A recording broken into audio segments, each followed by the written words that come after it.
We've been getting a lot of comments from people asking why Maxwell Chikumbutso's microsonic energy device was not granted a patent in the United States.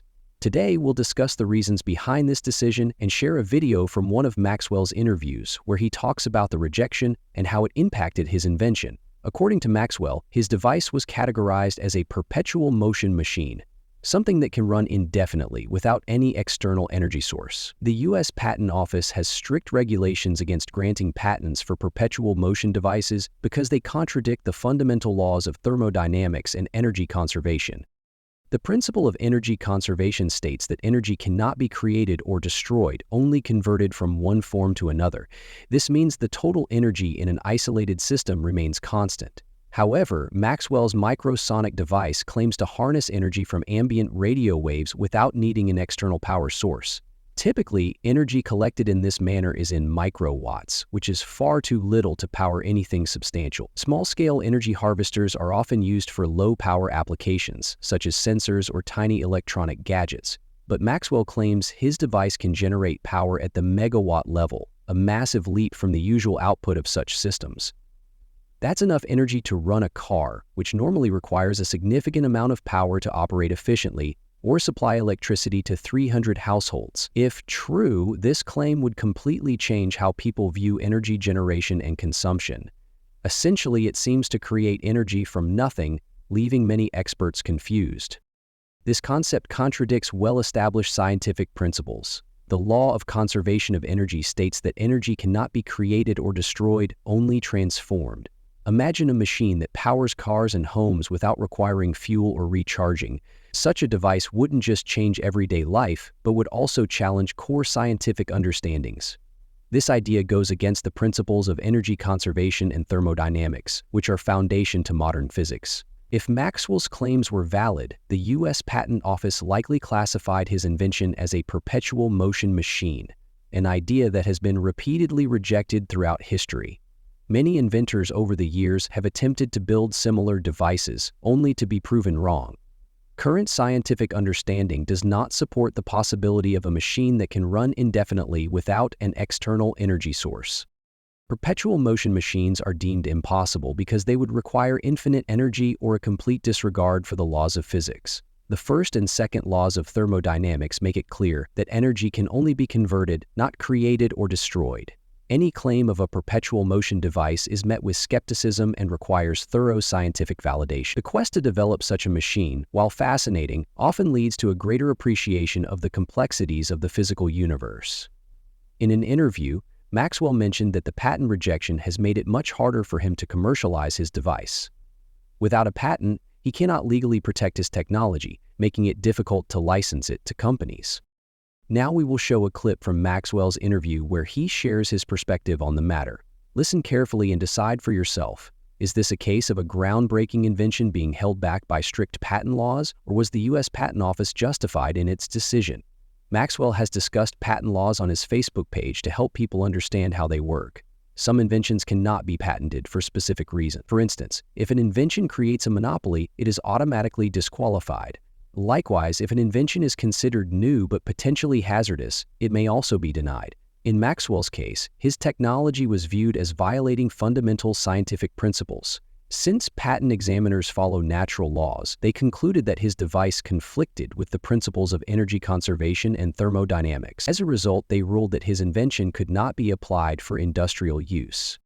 Maxwell explains that his device would require scientific principles to be rewritten. His revolutionary technology challenges the very foundation of physics, pushing the limits of what is currently considered possible. If his invention truly works, the impact would be enormous, potentially transforming how energy is produced and used. However, because it has been labeled a perpetual motion machine, its introduction to the market has been significantly delayed. Skepticism from the scientific community and intense scrutiny have forced Maxwell to navigate a complex maze of legal and technical obstacles. Despite these challenges, he did not give up. Instead, he found an alternative way to protect his invention. Ultimately, he decided to safeguard his technology through industrial design strategies rather than patents, ensuring that his intellectual property remains secure. This approach allowed him to retain control over his creation while continuing to refine and improve the technology. Similar to how Coca-Cola protects its formula as a trade secret rather than patenting it, Maxwell adopted the same strategy. By doing so, he could prevent competitors from replicating his work while maintaining a competitive edge in the market. This form of protection is commonly used in industries where keeping trade secrets is more beneficial than obtaining a patent. To secure his invention, Maxwell placed 70% of his microsonic energy device's components under trade secret protection. This means crucial details such as the materials used and the scientific principles behind the technology are not publicly disclosed. Additionally, some parts of the device are designed to self-destruct if tampered with, preventing unauthorized access to its internal workings. This method enables Maxwell to safeguard his technology while avoiding the restrictions imposed by patent laws.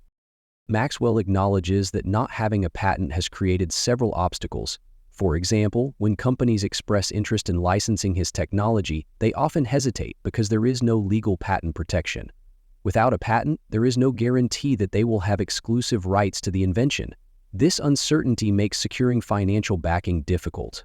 In South Africa, for instance, a bank was offering funding for new renewable energy projects. However, since Maxwell's technology did not fit into traditional categories like solar or wind power, he was unable to qualify for financial assistance. As a result, obtaining funding has been one of his biggest challenges. Maxwell believes that if he had been granted a patent, his invention would have received greater recognition and progressed much faster.